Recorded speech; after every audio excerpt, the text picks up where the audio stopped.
ko si Sandy. And when love blooms, nothing can stop it. Okay. Alam ko hindi kita mapipigilan. Naku, Vampirella, kilala kita. Kahit nung bata ka pa, kapag meron kang ginusto, kahit ayaw ko, lalo kang nagpupursige. Hindi ka katulad na nakababata mong kapatid. Mabait masunurin sa ina.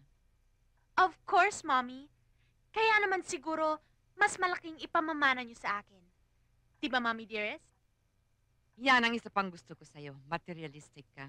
Isa kang tunay na lagim.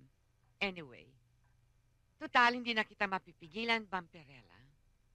Pinapayagan na kitang mag-asawa. Ay, naku! Thank you, Mommy! Thank you!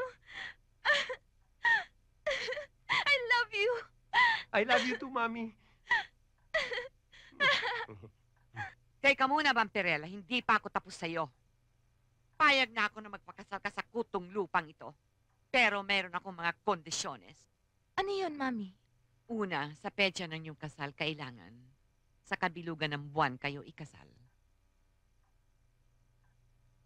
Pangalawa, hindi kayo kakasal sa simbahan. At hindi pare ang magkakasal sa inyo. Sino naman magkakasal sa amin? Sa isang west na kaibigan ko.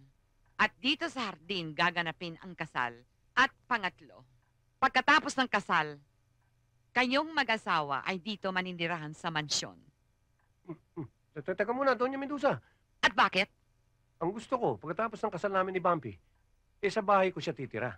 Siguro kung magandang bahay mo, maaring patirahin ko ang anak ko doon. Aba, maganda bahay ko. Talaga? Gusto ko makita. Bumpy, bakit kandila ang ilaw nyo? Brownout ba? Hindi. Doña Medusa? Nagbabayad ho kayo ng Meralco?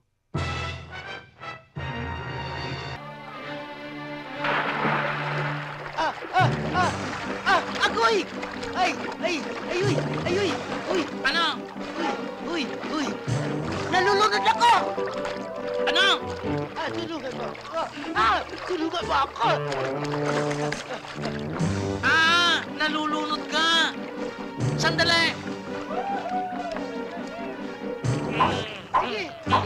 Bilisan mo! Gusto yawa ka! Sige!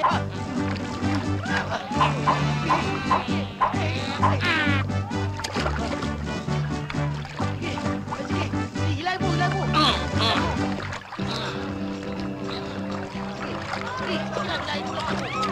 Tapos ko nang talaga mo yan!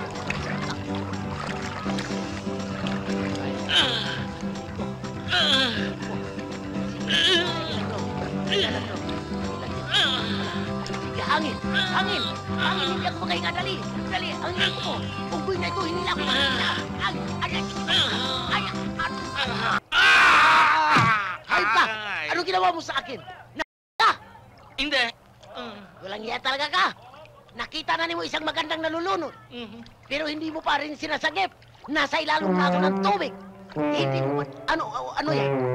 Yan nga ba sinasabi ko sa iyo eh? Eh, bakit ba nagagalit ka pa? Narito ka na nga, ligtas ka na, nagagalit ka pa? Yes! Liligtas mo nga ako! Pero tingnan mo naman ang ginawa mo sa akin. Ginawa mo akong hula!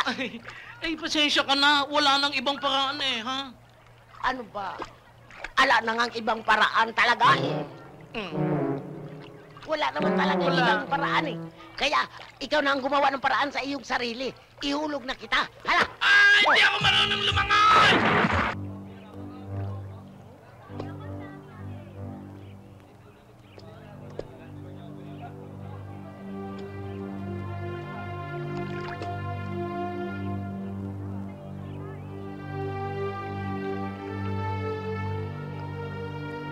Yun yan. Hindi mabubuhay yan. Hindi ganyan. Kailangan pa ganon. Nakabagsik ng kamandag nito